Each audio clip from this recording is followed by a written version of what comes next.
Hello guys, hope you all are well. तो चलिए आज हम शुरू करने वाले हैं 7th क्लास की साइंस की बुक का 9th चैप्टर है जिसका नाम है मृदा। ओके, मृदा के बारे में हम पढ़ेंगे। क्या होता है मिट्टी। पृथ्वी की ऊपरी परत जो होती है वो मृदा होती है, ठीक है, जो पौधों की वृद्धि के लिए प्राकृतिक माध्यम प्रदान करती है, ठीक है। एक नेचुरल बेस जो है वो एक मिट्टी ही है, क्योंकि मिट्टी पर ही हम पौधे उगा सकते हैं, ठीक है। 1 सेंटीमीटर मृदा को बनने में सैकड़ों वर्ष लग जाता है। 1 सेंटीमीटर मृदा को बनने में सैकड़ों वर्ष लग जाता है, और इसके बिना इस पृथ्वी पर जीवन का अस्तित्व इम्पॉसिबल है। मृदा का जो निर्माण है वो चट्टानों से प्राप्त खनिजों और जैव पदार्थ और भूमि पर पाए जाने वाले जो खनिज होते हैं उनसे होता है। मृदा का निर्माण कैसे होगा? चट्टानों से प्राप्त जो खनिज हैं और जो जैव पदार्थ हैं और भूमि पर पाए जाने वाले जो खनिज होते हैं उनसे होता है मृदा का निर्माण। मृदा की परत, अब मृदा की परत में ह्यूमस आता है, जल मृतिका आती है, बालू, बजरी, इस तरह की चीज़ें मृदा की परत पर होती हैं। ह्यूमस क्या होता है? तो मृदा में उपस्थित जो सड़े गले जैव पदार्थ होते हैं ना, उन्हें ह्यूमस कहते हैं। मृदा में उपस्थित जो भी सड़े गले जैव पदार्थ हैं उसे ह्यूमस कहा जाता है। अपक्षय क्या होता है? पवन, जल और हिम। हिम होता है बर्फ, पवन होता है हवा, हवा, पानी और बर्फ की क्रिया से चट्टानों के टूटने पर मृदा का निर्माण होता है, ठीक है। अब हवा चलेगी तो क्या होगा? मिट्टी उड़कर कहीं से कहीं जाएगी, ठीक है।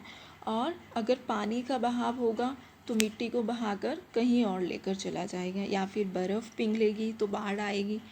मतलब ये जब रिएक्ट करेंगे, जब ये चीज़ें रिएक्ट करती हैं तो चट्टानें टूटती हैं, और चट्टानों के टूटने पर मृदा का निर्माण होता है। तो यह प्रक्रम अपक्षय कहलाता है, ठीक है। ह्यूमस क्या होता है? गले सड़े जैव पदार्थ से बना हुआ।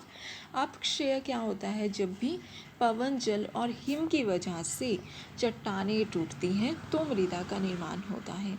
मृदा परिच्छेदिका क्या होती है? किसी भी स्थान की मृदा परिच्छेदिका वहाँ की मृदा की विभिन्न परतों का परिच्छेद होती है, ठीक है। किसी भी स्थान की मृदा परिच्छेदिका जो होती है वहाँ की मृदा की, वहाँ की जो मिट्टी है उसकी विभिन्न परतों का परिच्छेद होती है, ठीक है।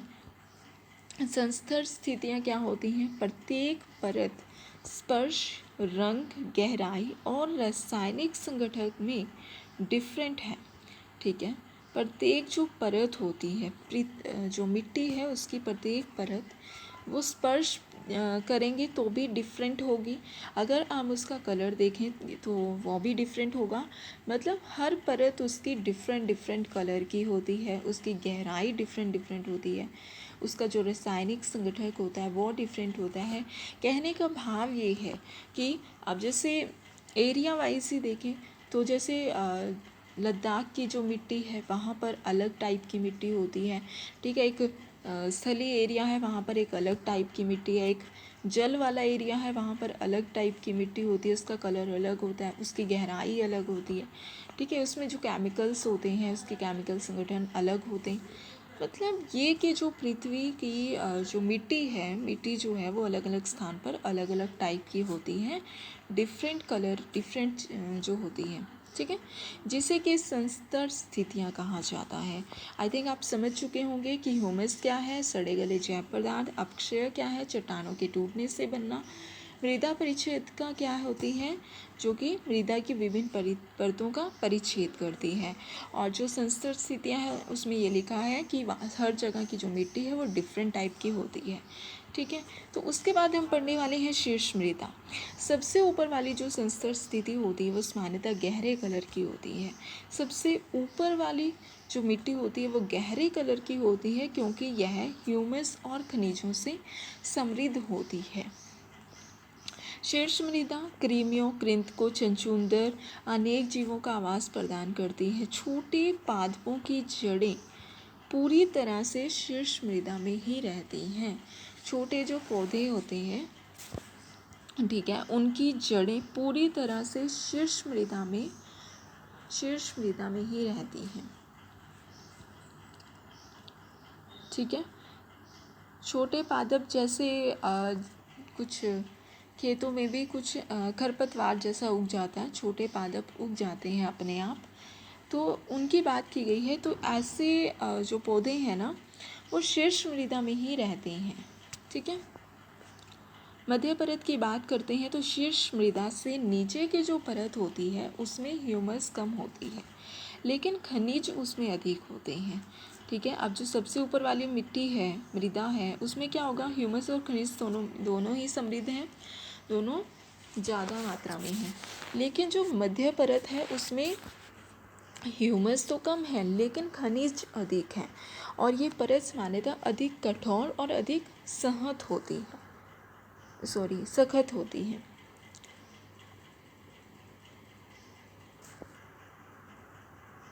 उसके बाद देखिए आधार शेल जो होते हैं, बेस वाला जो एरिया होता है, क्योंकि एक तो सबसे ऊपर वाला पॉइंट, एक मिड वाला और एक बेस पॉइंट होता है।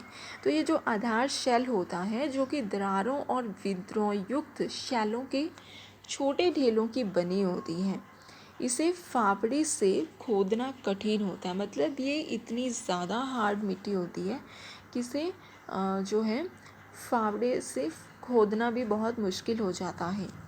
ठीक है, उसके बाद हम बात करते हैं मृदा की। तो शैलों कणों और जो ह्यूमस का मिश्रण है वो मृदा कहलाता है, जिसमें कि बैक्टीरिया, पादप मूल और केंचुए आदि जीव भी मृदा के इम्पॉर्टेंट अंग होते हैं।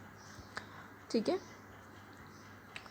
बलुई मृदा जो होती है वो किस टाइप की होती है, तो मृदा में जो बड़े कण होते हैं, मतलब मिट्टी में बड़े कणों के अनुपात अधिक होता है तो वो बलुई मृदा कहलाती है। और मृण्मय मृदा होती है जिसमें कि बारीक सूक्ष्म कणों का अनुपात अधिक होता है, उसे मृण्मय मृदा कहते हैं। यानी कि बलुई मृदा जिसमें बड़े कण होंगे और मृण्मय मृदा जिसमें कि बारीक कण ज़्यादा होंगे। दुमती मृदा कैसी होती है, तो मृदा के बड़े और छोटे कणों की जो मात्रा होती है वो लगभग समान होती है, इक्वल होती है, तो उसे दुमती मृदा कहा जाता है। अब याद रखिएगा, ब से बलुई मृदा और ब से बड़े कण। ठीक है, मृण्मय मृदा जो होती है वो बारीक होती है, सूक्ष्म कण होते हैं। दुमती की बात करें तो बड़े और छोटे दोनों कण इसमें पाए जाते हैं, मतलब दोनों की मात्रा लगभग समान होती है, दोनों का 50-50% रेशो इसमें होता है, उसे दुमती मृदा कहा जाता है। मृत्तिका मृदा क्या होती है, तो मृदा के जो कण हैं वो बहुत छोटे होने के कारण परस्पर ये जुड़े रहते हैं। ठीक है, उसे मृत्तिका मृदा कहते हैं। दुमती क्या हुई, जो बड़े और छोटे कण होते हैं, और मृत्तिका क्या हुई, जो कि बहुत छोटे होने के कारण मृदा के जो कण है वो बहुत छोटे होने के कारण परस्पर जुड़े होते हैं, जॉइंट होते हैं। गाद क्या होती है, अब गाद जो है वो मृदा कणों के मिश्रण होते हैं। ठीक है, मृदा कणों का जो है मिक्सचर होती है, मतलब सब टाइप की मृदा इसमें होती है। और चिकनी मिट्टी की बात करें तो मृत्तिका जो है वो मिट्टी का यूज़, चिकनी मिट्टी जो होती है उसका यूज़ मोस्टली बर्तन बनाने, खिलौने, मूर्तियों को बनाने के लिए किया जाता है। वो इसलिए किया जाता है क्योंकि वो अटैच हो जाती है, वो टूटती नहीं है जल्दी से। ठीक है, क्योंकि उसके जो कण होते हैं ना वो बारीक नहीं होते, क्योंकि जो बारीक कण होते हैं वो क्या हो जाता है, टूट जाते हैं। ठीक है, लेकिन जो इसकी चिकनी मिट्टी जो होती है ना वो जॉइंट होती है, मतलब बुरी तरह से जोड़ कर रखती है। मृदा के गुण, तो मिट्टी में पानी अवशोषित हो जाता है, मिट्टी जो होती है उसमें पानी एब्जॉर्ब हो जाता है, मिट्टी पानी को एब्जॉर्ब करती है। जब भी हम पौधों में पानी देते हैं तो क्या होता है, मिट्टी एब्जॉर्ब करती है, या फिर कहीं भी वर्षा के कारण पानी आ जाता है तो वो मिट्टी में एब्जॉर्ब हो जाता है। लेकिन जहाँ पर मिट्टी नहीं होती, फर्श डला होता है, तो वहाँ पर ना वो मिट्टी में एब्जॉर्ब ना होकर पानी वाष्प बनकर उड़ता है। ओके, तो मृदा में से जो जल है वो वाष्पित होकर ऊपर उठता है। मृदा में जल जो है अंतःस्रवण दर की गणना होती है। जल की मात्रा यहाँ पर ml में होती है, अंतःस्रवण मिलीलीटर पर मिनट, ठीक है। और जो अंत्य श्रवण की मात्रा है वो मिनट है शायद। तो पवन, वर्षा, टेम्परेचर, प्रकाश और आर्द्रता द्वारा प्रभावित होता है, ठीक है। जलवायु कारक भी जो मृदा परिच्छेदिका और मृदा की संरचना को चेंज लाते हैं, ठीक है। मृदा के घटक किसी भी क्षेत्र विशेष में उगने वाली वनस्पति और फसलों की किस्म का निर्धारण करते हैं। मृदा के घटक जो होते हैं वो किसी भी विशेष क्षेत्र में उगने वाली वनस्पति और फसलों की किस्मों का निर्धारण करते हैं कि कौन से एरिया में कौन सी फसल उगाई जा सकती है।